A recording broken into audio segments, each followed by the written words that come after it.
Hello friends, कैसे हैं आप लोग। आज का वीडियो हमारा टॉपिक 2 है। अगर टॉपिक 1 नहीं देखे होंगे तो जाकर देख लीजिए, मैं लिंक डिस्क्रिप्शन में डाल दूंगा। आज की वीडियो में हम जीन पियाजे की बात करेंगे। इनके संज्ञानात्मक विकास के सिद्धांत यानी कि कॉग्निटिव डेवलपमेंट थ्योरी पढ़ने वाले हैं, जिनसे जुड़ी हर एक कॉन्सेप्ट क्लियर हो जाएगी।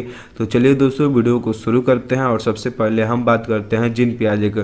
दोस्तों, जीन पियाजे को आप चित्र के माध्यम से देख सकते हैं। यह एक मनोवैज्ञानिक थे यानी कि साइकोलॉजिस्ट थे, जो स्विट्जरलैंड के रहने वाले थे। इन्होंने संज्ञानात्मक विकास सिद्धांत का प्रतिपादन किया था। वीडियो में आगे बढ़ने से पहले हम यह जान लेते हैं कि संज्ञान हमारा होता क्या। संज्ञान दोस्तों किसी भी नई चीज़ को जानना, किसी नई चीज़ के बारे में सोचना या तर्क करना। जैसे अगर आपके हाथ में सबसे पहले मोबाइल आया होगा तो आप यह सिर्फ जानते थे कि इससे फ़ोन पे बात हो जाएगी, लेकिन कोई आपका दोस्त ये बताया इसमें फेसबुक भी चला सकते हैं और व्हाट्सएप भी चला सकते हैं और गूगल से कोई चीज़ सर्च भी कर सकते हैं। यानी कि उस समय आप कुछ नया जाने, यही हमारा संज्ञान होता है, जब भी आप कुछ नया जानते हैं। आइए नेक्स्ट पॉइंट देखते हैं। इन्होंने अपने बच्चों और आस पड़ोस के बच्चों पर संज्ञान, ज्ञानात्मक, मानसिक विकास का अध्ययन किया। यानी कि कहने का अर्थ है, इन्होंने अपने 3 बच्चों पर संज्ञान का अध्ययन किया और यह देखा कि बच्चे जैसे जैसे उम्र में बढ़ते हैं वैसे वैसे उनका विकास होता है। यानी संज्ञानात्मक विकास यह कहता है कि बच्चों का सबसे पहले उम्र बढ़ता है, उसके बाद उनका विकास होता है, यानी कि अधिगम होता है। नेक्स्ट पॉइंट है, इस सिद्धांत को अन्य 2 नामों से जानते हैं। सबसे फर्स्ट नाम है विकासात्मक सिद्धांत और अवस्था का सिद्धांत। यानी कि कहने का अर्थ है, संज्ञानात्मक विकास को हम 2 और अन्य नामों से जानते हैं। आप इसे उपनाम भी बोल सकते हैं, विकासात्मक सिद्धांत और अवस्था का सिद्धांत। नेक्स्ट पॉइंट हमारा, पियाजे का मानना है कि जैसे जैसे बच्चों में जैविक परिपक्वता यानी कि बायोलॉजिकल मैच्योरेशन आती है, वैसे वैसे वो वस्तुओं के बारे में अपने दिमाग में कॉन्सेप्ट बना लेते हैं। कहने का अर्थ है दोस्तों, बच्चे जैसे उम्र में बढ़ते हैं, जैसे म्यूच्योर होते हैं, वैसे अपना कॉन्सेप्ट बनाना शुरू कर देते हैं। जैसे अगर 2 साल का बच्चा होगा, जब उसके हाथ में फुटबॉल जाएगा तो वो यह नहीं समझ पाएगा कि फुटबॉल को हाथों से खेला जाएगा, वो अपने हाथों से खेलने लगेगा। लेकिन जब बड़ा होगा तब उसे पता चलेगा कि फुटबॉल को पैरों से खेला जाता है। देख ले चित्र के माध्यम से आप देख सकते हैं। एक और एग्जांपल समझते हैं दोस्तों। जब आप छोटे थे तो आप कहीं जाते थे तो आपको लगता था कि जो ट्रेन है उसके साथ ही पेड़ पौधे और घर चलता है, लेकिन जैसे आप बड़े हुए आपके दिमाग में यह क्लियरिटी आई कि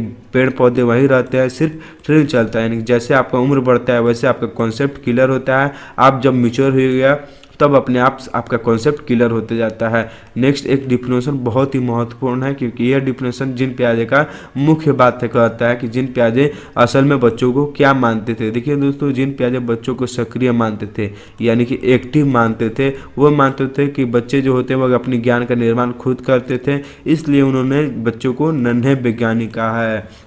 देखिए दोस्तों, जीन पियाजे यह मानते थे कि बच्चे एक्टिव होते थे, लेकिन जीन पियाजे से पहले जितने भी शिक्षक थे वह यह मानते थे कि बच्चे जो होते हैं वह पैसिव होते हैं। बच्चों के अंदर ज्ञान भरा जाता है, वह ज्ञान खुद से निर्माण नहीं करते हैं। अगर शिक्षक जैसा चाहे वैसा बच्चों को बना सकता है। अगर शिक्षक चाहे बच्चों को टीचर बनाए या डॉक्टर बनाए, वह जो भी बनाना चाहे शिक्षक बना सकता है। लेकिन जीन पियाजे ने यह बोला था कि बच्चे खुद अपना ज्ञान का निर्माण करते हैं, अगर वह जब तक नहीं चाहेंगे तब तक वह कुछ नहीं बन सकते हैं। इसलिए उन्होंने बच्चों को नन्हे वैज्ञानिक कहा था। या आपको एक बात और बता देते हैं, जब भी कोई छोटा बच्चा होगा उसके हाथ में कोई नया चीज़ आएगा तो वो चीज़ों को तोड़ने मोड़ने लगेगा। आप वो उसके अंदर यह जिज्ञासा होती है कि वो चीज़ों के अंदर देखे कि क्या अंदर छुपा हुआ है। इसलिए जीन पियाजे ने बच्चों को नन्हे वैज्ञानिक कहा है, जो अपने सिद्धांत की रचना खुद करते हैं। आइए जीन पियाजे का कुछ संज्ञानात्मक विकास का कॉन्सेप्ट है, उन कॉन्सेप्ट को देखते हैं। सबसे फर्स्ट कॉन्सेप्ट हमारा अनुकूलन यानी कि एडेप्टेशन। वातावरण के अनुसार अपने आप को ढालना अनुकूलन कहलाता है। कहने का अर्थ है दोस्तों, जब आप अपने वातावरण यानी कि एनवायरनमेंट के अनुसार आप अपने आप को बदलते हैं, वह हमारा अनुकूलन कहलाता है। जैसे आप जो गर्मियों के दिन में कपड़ा पहनते हैं वह आप सर्दियों के दिन में नहीं पहनते हैं। जैसे दोस्तों आप ये समझ लीजिए, कोई 2 बच्चा इंडिया का है, एक बच्चा अमेरिका चला गया और एक बच्चा इंडिया है। तो जो बच्चा इंडिया रहेगा वह हिंदी बोलेगा, लेकिन जो बच्चा अमेरिका चला गया था वह इंग्लिश बोलने लगेगा। यानी कि अपने आप को वातावरण के अनुसार ढालना हमारा अनुकूलन कहलाता है। इसकी 2 प्रक्रिया होती है। आइए उन दोनों प्रक्रियाओं को एक एक करके पढ़ते हैं।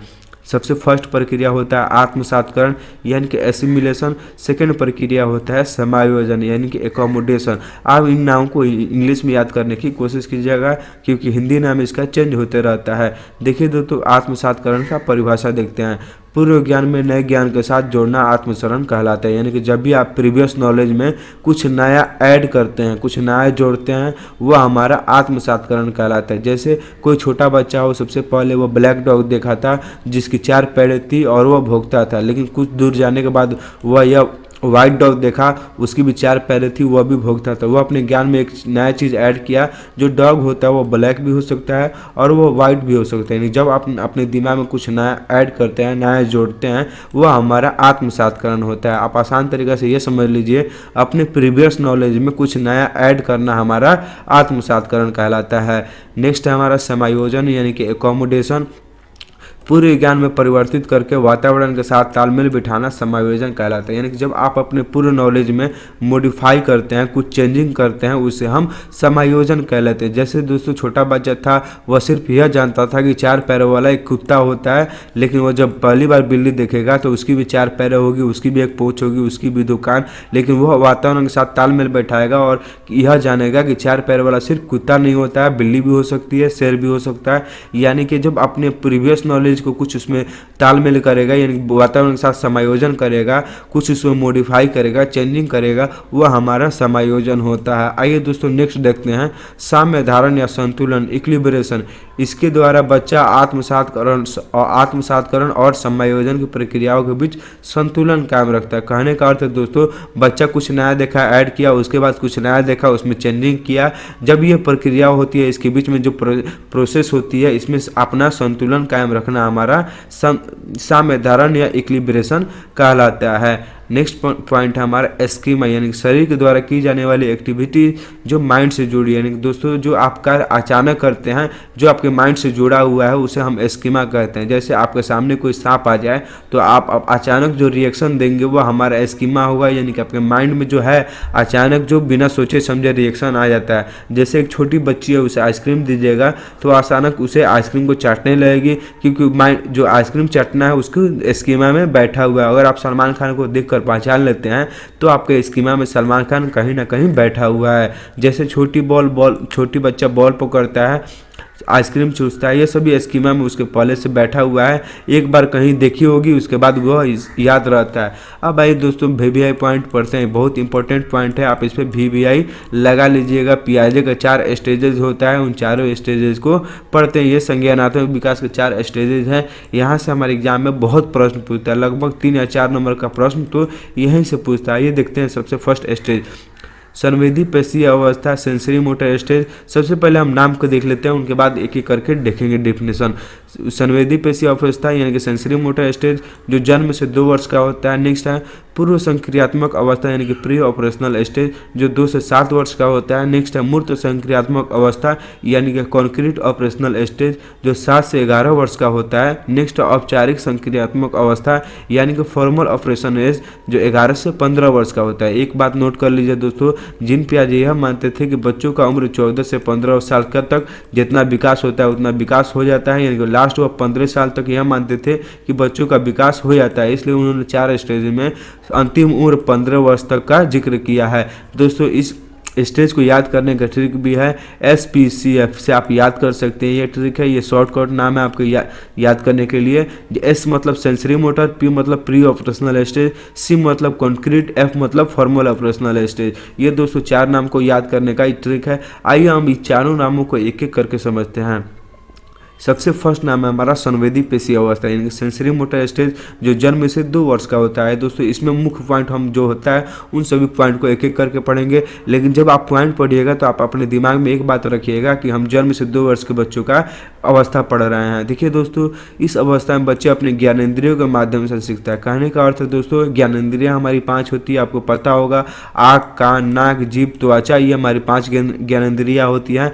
बच्चे जो होता है सेंसरी मोटर में इन्हीं ज्ञानेंद्रियों के माध्यम से सीखता है। कैसे सीखता है आइए बताते हैं। जैसे दूध गर्म है, अगर आप बच्चे से बोलिएगा जो जो जन्म से 2 वर्ष का होगा उससे बोलिएगा बेटा दूध मत पियो, दूध गर्म है, लेकिन वह नहीं समझेगा क्योंकि उसका बुद्धि का विकास उतना नहीं हुआ है। लेकिन जब वह दूध पिएगा उसका जीभ जलेगा तो नेक्स्ट टाइम से वह दूध नहीं पिएगा। यानी जब वह शरीरों से हरकत होता है, जब वह उसकी ज्ञानेंद्रिया प्रभावित होती है, तब बच्चा सीखता है। नेक्स्ट है पॉइंट हमारा, इस अवस्था में शिशु शरीर से चीज़ों को इधर उधर करते हैं, वस्तुओं को पहचानने का प्रयास करते हैं, वे प्रकाश तथा आवाज़ की प्रतिक्रिया करना आरंभ कर देता है। देखिए दोस्तों, छोटा बच्चा होगा, आप देखे होंगे जब आप उसके सामने रोते हैं तो बच्चा भी आपकी आवाज़ सुन के रोता है, अगर हंसते होंगे तो बच्चा भी आपका आवाज़ सुन के हंसता है, अगर उसके आंखों में प्रकाश जा रही हो तो प्रकाश के प्रति क्रिया करना शुरू कर देता है। ये सभी क्रियाएं सेंसरी मोटर स्टेज में होती है।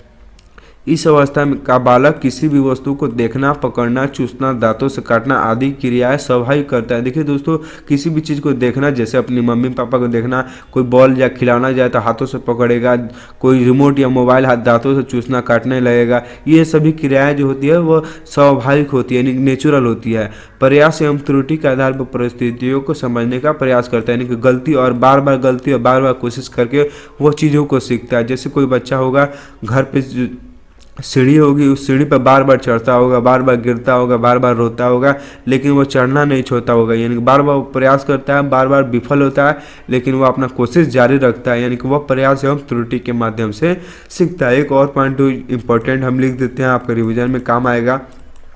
वस्तु अस्थायित्व होता है, सेंसरी मोटर स्टेज में वस्तु अस्थायित्व का गुण आ जाता है। कहने का अर्थ है, अगर बच्चा कोई खिलौना से खेल रहा है, आप उस खिलौने से उसके हाथों से लेकर छिपा दीजिएगा तो बच्चा उस खिलौने को ढूंढने लगेगा, क्योंकि वस्तु का अस्थायित्व उसके दिमाग में आ गया है, वस्तुओं को चीज़ों को वो पहचानना शुरू कर देगा। वह जिस खिलौना से खेल रहा है वही खिलौना उसको चाहिए, अगर उसके जगह पर आप दूसरा खिलौना दीजिएगा तो वह शांत नहीं होगा, जब वो खिलौना उसको फिर वापस कर दीजिएगा तो वह फिर शांत हो जाएगा। यानी कि वस्तु अस्थायित्व का गुण, चीज़ों को पहचानने का गुण उसके अंदर सेंसरी मोटर स्टेज में आ जाता है। अगर आपके एग्जाम में क्वेश्चन पूछ दे कि वस्तु अस्थायित्व का गुण कब आता है, यानी कि ऑब्जेक्ट परमानेंस का गुण कब आता है, तो दोस्तों सेंसरी मोटर स्टेज में वस्तु अस्थायित्व का गुण आ जाता है। नेक्स्ट है, बड़ों का अनुकरण करने की प्रवृत्ति विकसित हो जाती है। बड़ों का अनुकरण करने का अर्थ है, आप जैसे जैसे छोटे बच्चों से कीजिएगा, आप छोटा बच्चा भी आपको देख के वैसी प्रतिक्रियाएं करेगा। जैसे आप छोटे बच्चों को हम बोलना सिखाते हैं, जैसे म, र ऐसे कुछ बोलते हैं, तो बच्चा जो होता है जो जन्म से 2 वर्ष का, वह हमारी बातों को दोहराता है, यानी कि अनुकरण करके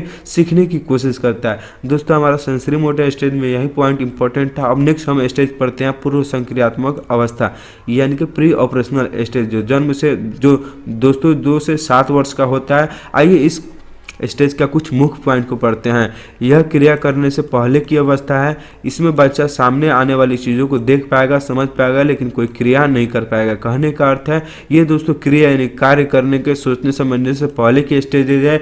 इसमें बच्चे सामने वाली चीज़ों को देख पाएगा, लेकिन कुछ सोच पाएगा, लेकिन वह क्रिया नहीं कर पाएगा, जैसे उसके बारे में कार्य नहीं कर पाएगा। आइए इसके बाद कुछ इंपॉर्टेंट पॉइंट देखते हैं। देखिए दोस्तों, प्री ऑपरेशनल स्टेज में एनिमिज्म आ जाता है, यानी जीव आद आ जाता है। इसमें बच्चे जो होता है वो सजीव और निर्जीव में डिफरेंट नहीं कर पाता है। जैसे वह दूध पीता है, उसको लगता है मुझे भूख लगता है, वैसे ही मेरे डॉलू को यानी कि मेरे खिलौना को भी भूख लगता होगा, यानी कि वो सजीव और निर्जीव में अंतर नहीं कर पाता है।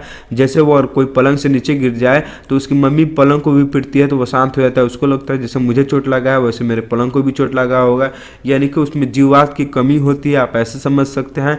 नेक्स्ट है अहम केंद्रित। देखिए दोस्तों, प्री ऑपरेशनल स्टेज में बच्चा होता है अहम केंद्रित, यानी ईगो सेंट्रिज्म होता है, वो खुद को केंद्र मानता है, वो सेल्फिश भी होता है, आप ऐसे समझ सकते हैं। वो सेल्फिश होता है, यानी कि खुद को केंद्र मानता है, जो चीज़ें उसे पसंद है उसे लगता है वो चीज़ें सभी को पसंद है।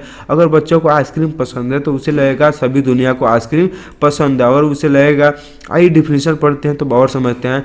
जब बच्चा यह सोचना शुरू कर देता है कि जो वह कर रहा है, जो सोच रहा है वह सभी ठीक है, यानी वह सोचता है जो मैं सोचता हूँ वही लोग सोचते हैं, मैं जो करता हूँ वो मेरे लिए ठीक है और वही सभी लोग के ठीक है। अगर वह उसे उसे किसी को मारना है तो उसे लगेगा कि सबको उसे मारना होगा। मुझे आइसक्रीम पसंद है, सबको आइसक्रीम पसंद है, मुझे खाना पसंद है तो सबको खाना पसंद है, यानी कि वो सेल्फिश होता है, आप एक शब्द में समझिए। नेक्स्ट है केंद्रीकरण, यानी कि सेंट्रेशन।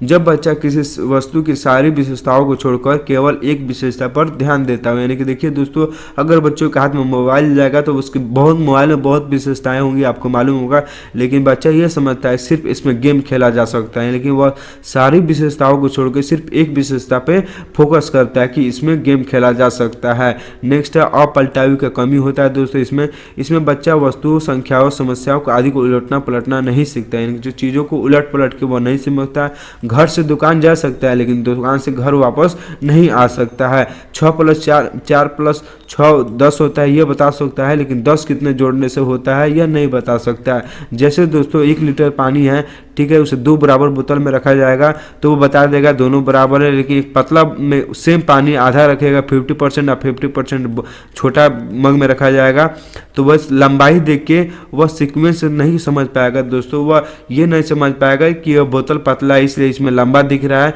तो वह लंबा वाला को जो उसे ज़्यादा दिखेगा वह उसे ज़्यादा बताएगा। नेक्स्ट है मुद्रा, संप्रदाय, दूरी, भार, ऊंचाई आदि की कॉन्सेप्ट में कमी इसी अवस्था में होती है। देखिए दोस्तों, मुद्रा जैसे 2 रुपये का 10 सिक्का दिया जाएगा और एक 10 का नोट दिया जाएगा तो बच्चा 2 रुपये का 10 सिक्का को ज़्यादा बताएगा और एक 10 का नोट को कम बताएगा, यानी कि ये सभी चीज़ों की कमी होती है। दूरी उसमें ज़्यादा नहीं पहचानने की कमी होती है, वह ये नहीं बताएगा कि घर से विद्यालय की कितनी दूरी है या विद्यालय से घर की कितनी दूरी है। भार भी नहीं पहचान पाएगा। आइए दोस्तों नेक्स्ट स्टेज पढ़ते हैं, मूर्त संक्रियात्मक अवस्था, यानी कॉन्क्रीट ऑपरेशनल स्टेज, जो 7 से 11 वर्ष को होता है। सबसे पहले नाम से ही समझते हैं, नाम मूर्त हो दोस्तों, यानी कि मूर्त मतलब होता है किसी भी चीज़ के बारे में जो उसके सामने है उसके बारे में वो सोचना या तर्क करना शुरू कर देगा। मूर्त मतलब होता है जो चीज़ें उसके नज़रों के सामने है उसके बारे में वह सोचना शुरू कर देगा। आइए इस से कुछ मुख्य पॉइंट पढ़ते हैं। इस अवस्था में बच्चा सामने रखी हुई चीज़ों को देखकर ही कुछ करता है या उन पर चिंतन शुरू कर देता है, क्योंकि यह मूर्त संक्रियात्मक अवस्था है। जब तक कोई चीज़ उसके सामने नहीं है तब तक वो उन चीज़ों के बारे में नहीं सोचता है। जैसे वो खिलौना है उसके सामने तो उस चीज़ खिलौने को जोड़ना शुरू कर देगा, क्योंकि वह चीज़ें उसके सामने है, नज़रों के सामने है। वह जिन चीज़ों को नज़रों के सामने देखता है उन पर क्रिया करना शुरू कर देता है। देखिए दोस्तों, इसमें बालक में पलटावी का गुण आ जाता है, यानी कि अब वो चीज़ों को उलट पलट कर सकता है। अगर घर से दुकान जाता है तो दुकान से घर भी आ जाएगा, घर से विद्यालय जाता है तो विद्यालय से घर भी वापस आ सकता है। अगर 6+4 10 होता है तो ये बताया जाएगा, पूछा जाएगा 10 कितने जोड़ने से होता है, तो वो 6+4 बता सकता है। अब वो दोस्तों पानी की लंबाई देख के, ये बोतल की लंबाई देख के भी डिस्टर्ब नहीं होगा, वो बता देगा कि पानी सेम है। नेक्स्ट है बालक दिन, तारीख, समय, महीने, वर्ष बताने योग्य हो जाता है। वो दिन का नाम बता देगा, तारीख बता सकता है।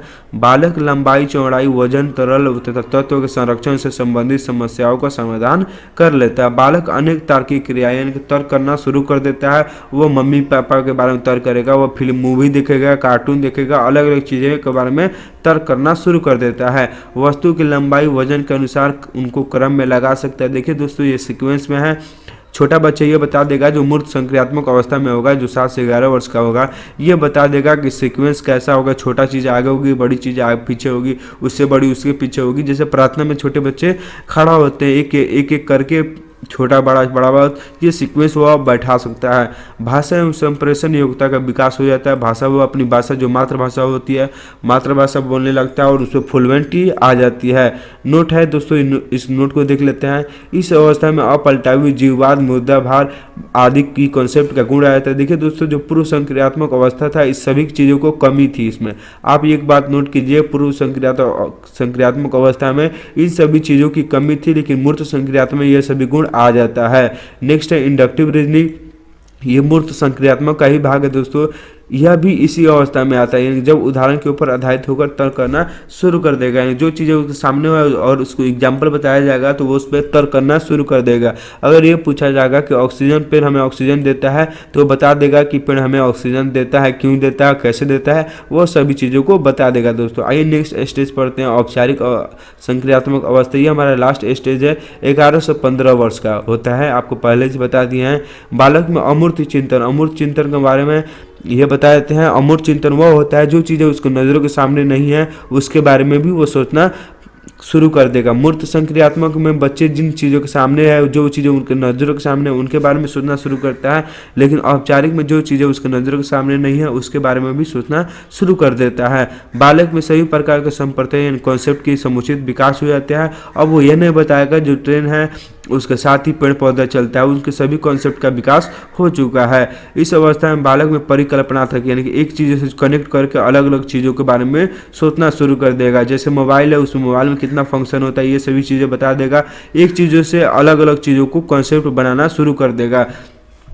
चिंतन में पूर्ण क्रमबद्ध यानी सीक्वेंस आ जाता है। उसके चिंतन तर्क करने में भाषा संबंधी योग्यता यानी संप्रेषणशीलता का विकास हो जाता है, यानी फ्लुएंटी में उसका विकास हो जाता है। अब सारी चिंतन यानी विभिन्न दिशाओं में सोचना शुरू कर देता है, जैसे डाइवर्जेंट थिंकिंग उसके अंदर आ जाता है। अब जैसे दोस्तों अगर संज्ञा का परिभाषा पूछा जाएगा वो 100 तरह का से संज्ञा का परिभाषा वो बता सकता है। निगमन तर्क यानी नियम से उदाहरण, जैसे परिभाषा पहले बता के उसके बाद एग्जाम्पल पूछा जाएगा तो बच्चों वो एग्जाम्पल से भी समझ सकता है।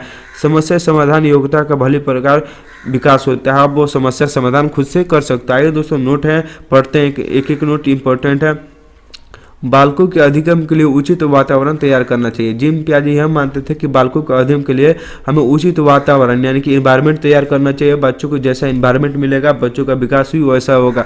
अगर बच्चों के इन्वायरमेंट में चोर लोग हैं तो बच्चा भी ज़्यादा उम्मीद है चोर ही बनेगा। अगर बच्चों के इन्वायरमेंट में ज़्यादा लोग इंग्लिश बोलते हैं तो बच्चा भी इंग्लिश बोलेगा। अगर हिंदी बोलते हैं तो बच्चा भी हिंदी बोलेगा। यानी कि बच्चों को जैसा इन्वायरमेंट दिया जाएगा वैसे ही बच्चों का विकास होगा। नेक्स्ट है शिक्षकों को बच्चों में तार्किक चिंता यानी तर्क करने की क्षमता, सोचने समझने की क्षमता का विकास करना चाहिए।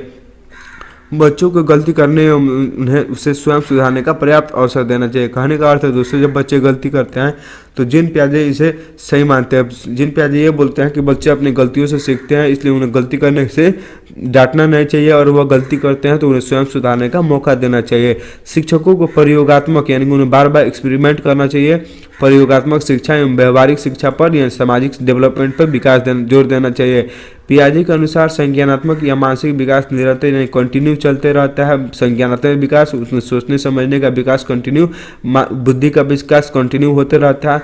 शिक्षक को बालक की समस्या का निदान करना चाहिए। बाल केंद्रित शिक्षा पर बल देना चाहिए। बाल केंद्रित शिक्षा हमारा होता है दोस्तों जिस शिक्षा में बालक केंद्र बिंदु हो, शिक्षक केवल सुविधादाता हो। हम जो शिक्षा देते हैं वो उसमें बालक के रुचि के अनुसार हो, बालक के उम्र के अनुसार हो। यही हमारा बाल केंद्रित शिक्षा है। जिन पियाजे यह मानते थे कि इस बालकों को शिक्षा बाल केंद्रित शिक्षा देना चाहिए। दोस्तों टॉपिक 2 हमारा यहीं समाप्त होता है। मिलते हैं टॉपिक 3 में। आज की वीडियो आपको समझ में आया होगा तो लाइक कीजिए। मिलते हैं नेक्स्ट वीडियो में।